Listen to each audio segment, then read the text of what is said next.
dia, boa tarde, boa noite, tudo bem com você?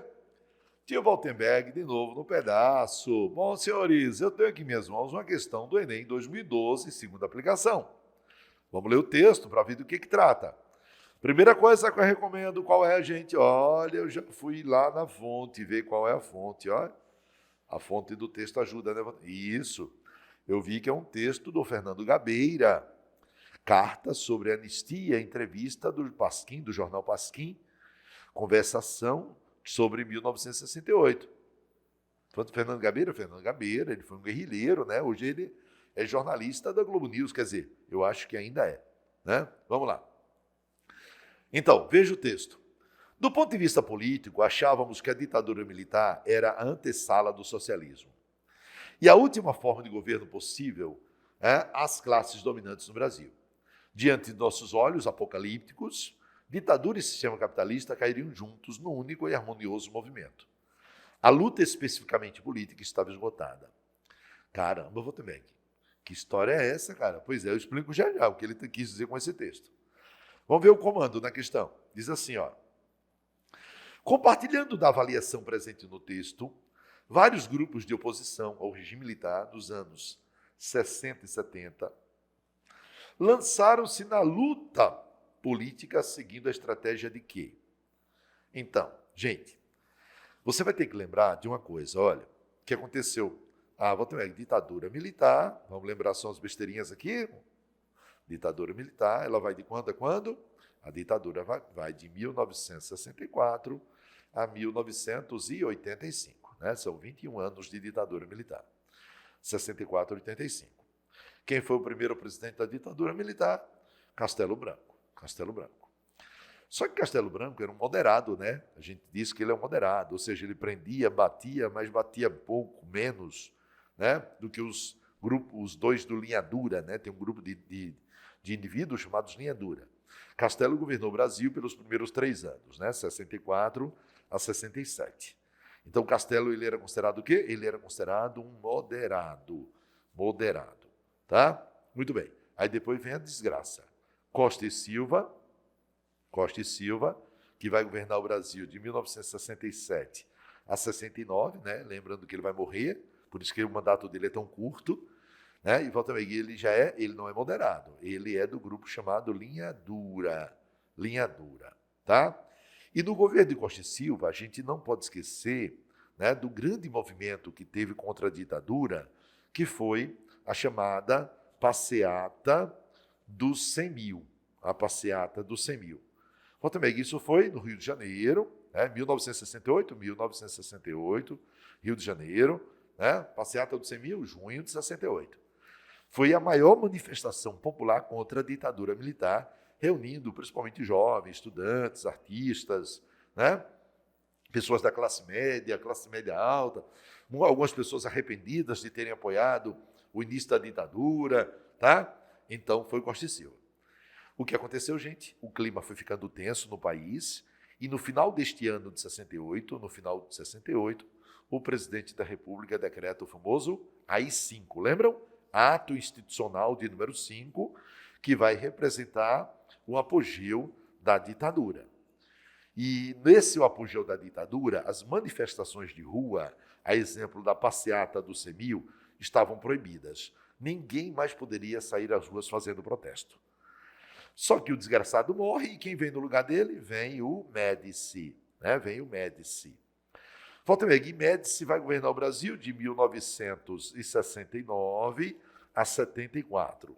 69 a 74. E Médici é do Grupo Linha Dura também? Exatamente, é do Grupo Linha Dura. Então, durante o governo Médici, nós vamos conhecer os chamados anos de chumbo. Olha o nome, olha. Anos de quê? Anos de chumbo da ditadura militar.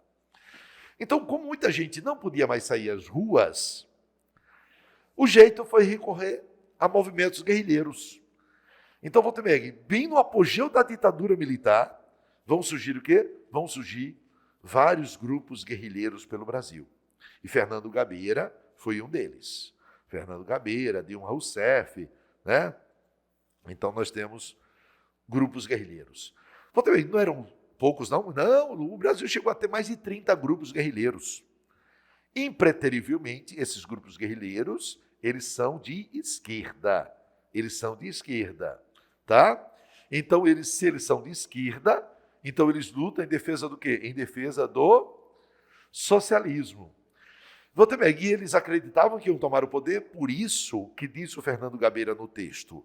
Fernando Gabeira diz, já que nós vamos lutar, nós somos guerrilheiros, vamos lutar para derrubar a ditadura, então junto com a ditadura militar, nós também vamos derrubar o quê? Nós vamos derrubar o capitalismo. Junto com a ditadura, nós vamos derrubar o capitalismo. E derrubando a ditadura e caindo o capitalismo, então qual é o futuro do Brasil na visão desses caras? O Brasil, então, seria socialista. O Brasil, então, seria socialista. Então, vou também que seguiria o exemplo cubano. Seguiria o exemplo cubano. Ah, caramba! Então, esse é o pensamento do texto, esse é o pensamento do texto do Fernando Gabeira. E o governo partiu para a repressão. Não é à toa que o governo que mais prendeu, mais torturou, mais matou, foi justamente quem? Médici. Depois dele, nós teremos 2 outros presidentes moderados, e aí a ditadura vai passar por um processo de abertura, que são, o Geisel e depois, por último, o presidente militar, que é o Figueiredo. Beleza? Então, voltando para a questão. Então, de um ponto de vista político, achávamos que a ditadura era a antessala do socialismo, ou seja, derrubando isso, o próximo passo seria o Brasil adotar o socialismo, seguindo o exemplo cubano. A última forma de governo possível às classes dominantes, já que a ditadura era da classe dominante, na visão do rapaz aqui do Fernando Gabeira. Diante de nossos olhos apocalípticos, olha, pessoas que acreditam no fim do mundo, no fim dos tempos, ditadura e sistema capitalista cairiam juntos num único e harmonioso movimento. A luta, especificamente política, estava esgotada. Ou seja, se não dá para ir para as urnas, o jeito é pegar em armas. Então, Waltenberg, compartilhando da avaliação presente no texto, vários grupos de oposição, que são os grupos guerrilheiros, ao regime militar dos anos 60 e 70, lançaram-se na luta política seguindo a estratégia de quê? Mobilização da imprensa nacional a favor da abertura do sistema. Não, porque nessa época, por conta do AI-5, a imprensa estava censurada. Conquista de votos, não, porque se fosse pela conquista de voto, a luta política não estaria esgotada. Esse aqui é o sistema de voto. A luta política, ele está defendendo, então, a luta armada. Ele está defendendo a luta armada. Tá? Muito bem. Waltenberg, letra C. Apresentação de acusações junto à Anistia Internacional. Não, senhores, não tem isso aqui no texto, apesar disso ocorrer já nos anos 80. Letra D. Aliança com sindicatos e incitações de greves. Manifestações estavam proibidas depois do AI-5. Então, o jeito, segundo Fernando Gabeira, era recorrer à luta armada, derrubar a ditadura e junto o capitalismo para que o Brasil se tornasse um país o quê? Socialista. Beleza? Você entendeu? Tchau, pessoal. Até a próxima.